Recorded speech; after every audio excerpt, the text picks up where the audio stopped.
Let's talk about which elements are good against other elements in Palworld.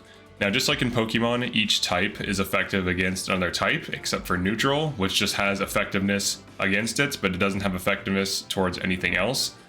Now, I think the reason they did this is because it needed to end somewhere. So fire is effective against ice, dragon is effective against dark, and dark's effective against neutral. If neutral is effective against something else, then that thing now has two weaknesses. So I think this was like a design decision to just allow neutral to be weakest in terms of effectiveness. But let's get into it. All right, so just like in Pokemon, fighting type or ground type is effective against electric. Now this is very logical because electricity does not really conduct on stone or like earth for the most part. So the first boss you fight is electric. So bringing a bunch of ground types with ground attacks could be effective, well, will be effective against that boss. And then just like in Pokemon, electric is effective against water because water conducts electricity, which is very logical. Water is effective against fire because it douses the fire. Fire is effective against grass because it burns the grass.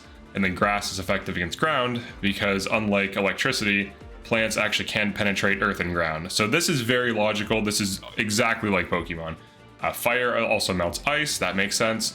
Ice is good against dragon. I think this is also how it is in Pokemon. Dragon is better than dark. I don't think this is how it works in Pokemon, so this is something that's kind of new. And then dark is really good against neutral. I think Pokemon has like light and dark. I could be wrong. I haven't played Pokemon since like the second grade in like the late 90s. So. But I don't know what their new system is. All right, but anyways, dark beats neutral, and then neutral beats nothing. So in terms of team composition, like if you're going to fight a bunch of different types of pals, you want to have a good range of abilities and types. And some pals have multiple types too. For example, Dynawesome is a dragon grass type. So this could be a pro and a con. It can be a pro because you can hit two weaknesses, but it can be a con because now you have two weaknesses. You have ice weakness for your dragon type and you have fire weakness for your grass type.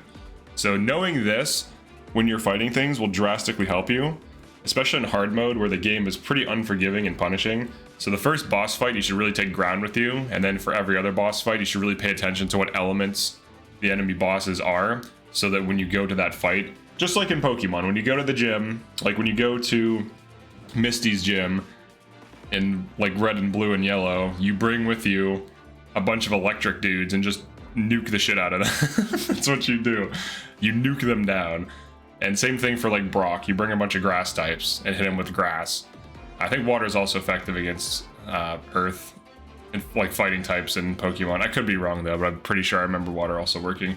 But yeah, this is the thing. Feel free to screenshot this. This is also publicly available online. I think Palworld themselves created this diagram. So this is a really good like cheat sheet. It's like, oh, what's effective against dark? It's like, okay, dragon. So it's pretty simple, pretty straightforward.